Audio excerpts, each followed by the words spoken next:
Hi guys, welcome to Code Debugger. In this video, we are going to see how to run JMeter from our local Windows machine.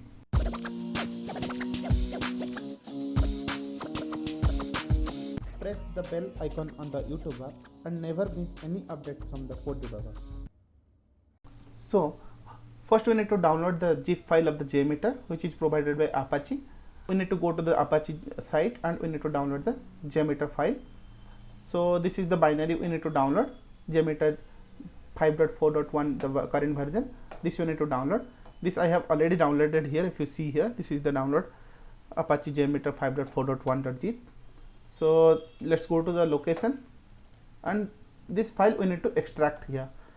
So I have extracted already. This is the extraction of the folder. Let's go inside that folder and we need to go to the bin location of that folder. Okay, Apache JMeter, then bin location. So here we need to open the cmd command prompt, we need to open and we need to run one command called JMeter. Once you run the JMeter, it will automatically open your GUI for you, a JMeter GUI.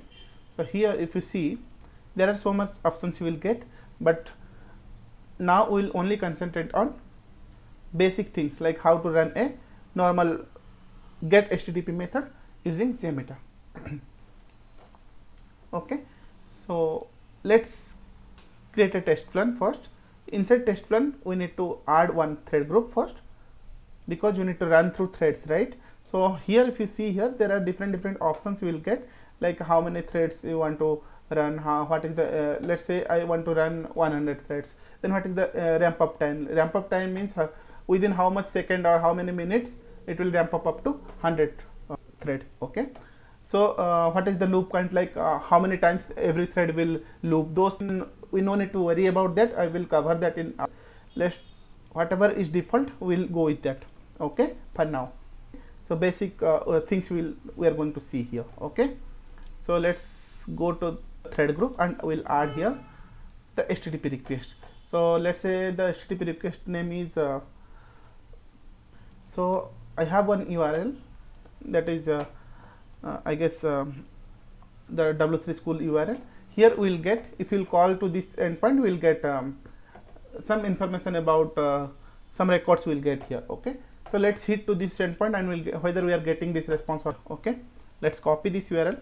Since it is the get request, if you see here, we are able to hit from the browser, right? So it is the get request. So we'll go to the JMeter and we will write here, let's say find records. Okay, we'll give the name as HTTP request name as find records. So here I will paste.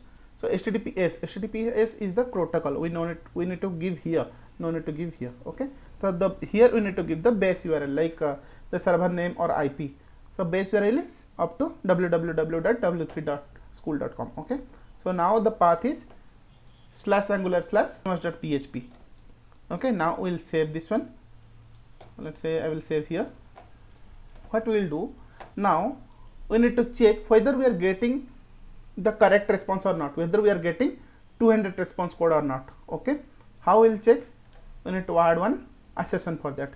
So add assertion, response assertion. Here we will check response code. So there are so many options are there, I will cover in upcoming videos. So here we will click on the response code, then we will add here. In add we need to give 200. That means 200 is the response code we should get. This is the assertion we will give. Okay, if we are getting other than 200, then it will fail, the test case will get fail. To see the results, like how is the result we are getting, whether we are getting this response or not, to check the results, we will just go for one listener. That listener is called, let's say, view result listener. Okay, this is the simple listener, we will go for it.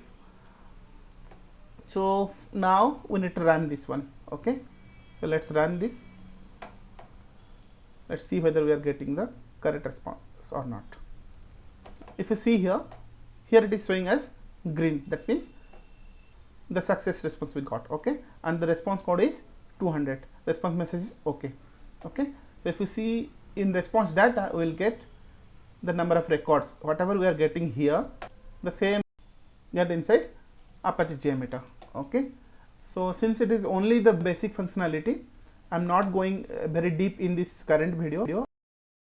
So in next video I am going to show you how to use custom plugins, how to use custom thread groups. Those things I am going to show you, and I will show you how to run the JMeter through the command prompt, because in real time no one is going to run through the GUI screen. Okay, everyone will run through some pipeline or some command prompt, then it run. Okay, so those things I am going to cover in upcoming videos. Thanks for watching this video. Thank you. That's all about this video. Thanks for watching this video. Meet you in the next video with a new concept.